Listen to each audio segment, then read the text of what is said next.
രാജ്യത്തെ ലോക്സഭാ സീറ്റുകളുടെ എണ്ണം 543 നിലനിർത്തണമെന്നും ഇതിന്റെ അടിസ്ഥാനത്തിൽ നിയമനിർമ്മാണ സഭകളിൽ 33% സംവരണം വനിതകൾക്ക് ഉറപ്പാക്കണമെന്നും കേന്ദ്ര സർക്കാരിനോട് ആവശ്യപ്പെടുന്ന പ്രമേയം തമിഴ്നാട് നിയമസഭ പാസാക്കിയിരിക്കുകയാണ്.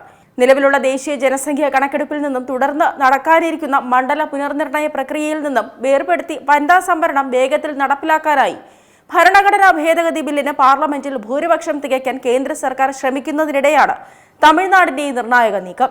മുഖ്യമന്ത്രി വിജയുടെ നേതൃത്വത്തിലുള്ള തമിഴക വെട്രി കഴകം സർക്കാരാണ് സഭയിൽ പ്രമേയം കൊണ്ടുവന്നത്.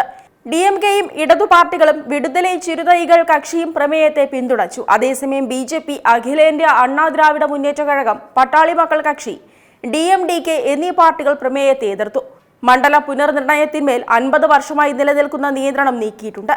2011 സെൻസസ് അടിസ്ഥാനമാക്കി മണ്ഡല പുനർനിർണയം നടത്താനും ലോക്സഭാ അംഗങ്ങളുടെ എണ്ണം 550-ൽ നിന്ന് 850 ഉയർത്താനുമായി 2026 ഏപ്രിലിൽ കേന്ദ്ര സർക്കാർ 131 ഭരണഘടനാ ഭേദഗതി ബിൽ പാർലമെന്റിൽ അവതരിപ്പിച്ചിരുന്നു. എന്നാൽ ഇത് പാസാക്കുന്നതിനാവശ്യമായ അംഗബലം സമാഹരിക്കാൻ കേന്ദ്രത്തിന് സാധിച്ചില്ല. മണ്ഡല പുനർനിർണയം എങ്ങനെ നടപ്പിലാക്കുമെന്നതിനെക്കുറിച്ച് കൃത്യമായ വ്യക്തതയില്ലാത്തതായിരുന്നു ഇതിന് പ്രധാന കാരണം. ഓരോ സംസ്ഥാനത്തെയും ലോക്സഭാ സീറ്റുകൾ 50% വീതം വർദ്ധിക്കുമെന്ന് സർക്കാർ വാക്കാൽ പറഞ്ഞിരുന്നെങ്കിലും ബില്ലിൽ ഇക്കാര്യം വ്യക്തമായി പരാമർശിച്ചിരുന്നില്ല.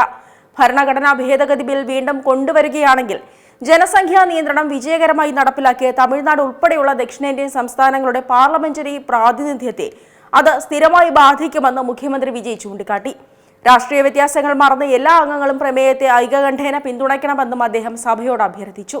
മണ്ഡല പുനർനിർണയത്തിന്റെ പേരിൽ തമിഴ്നാടിന് യാതൊരു തരത്തിലുമുള്ള തിരിച്ചടിയും ഉണ്ടാകാൻ പാടില്ലെന്നതാണ് DMKയുടെ ഉറച്ച നിലപാടെന്ന് പ്രതിപക്ഷ നേതാവ് ഉദയനിധി സ്റ്റാലിൻ വ്യക്തമാക്കി. 1971 മുതൽ 2026 വരെ മണ്ഡല പുനർനിർണയത്തിന്മേൽ നിലനിൽക്കുന്ന മരവിപ്പ് അടുത്ത 25 വർഷത്തേക്ക് കൂടി നീട്ടണമെന്നും ഉദയനിധി ആവശ്യപ്പെട്ടു. അതേസമയം വിഷയം ഇത്ര തിടുക്കത്തിൽ സഭയിൽ കൊണ്ടുവന്നത് എന്തിനാണെന്ന് BJPയുടെ ഏക നിയമസഭാംഗമായ ഭോജരാജൻ ചോദ്യം ചെയ്തു.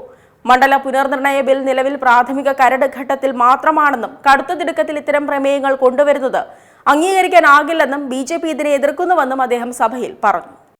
ഏറ്റവും പുതിയ വാർത്തകളും വിശേഷങ്ങളും വിരൽ തുമ്പിലറിയാൻ Zee മലയാളം ന്യൂസ് എല്ലാ ഡിജിറ്റൽ പ്ലാറ്റ്ഫോമുകളിലും ലഭ്യം.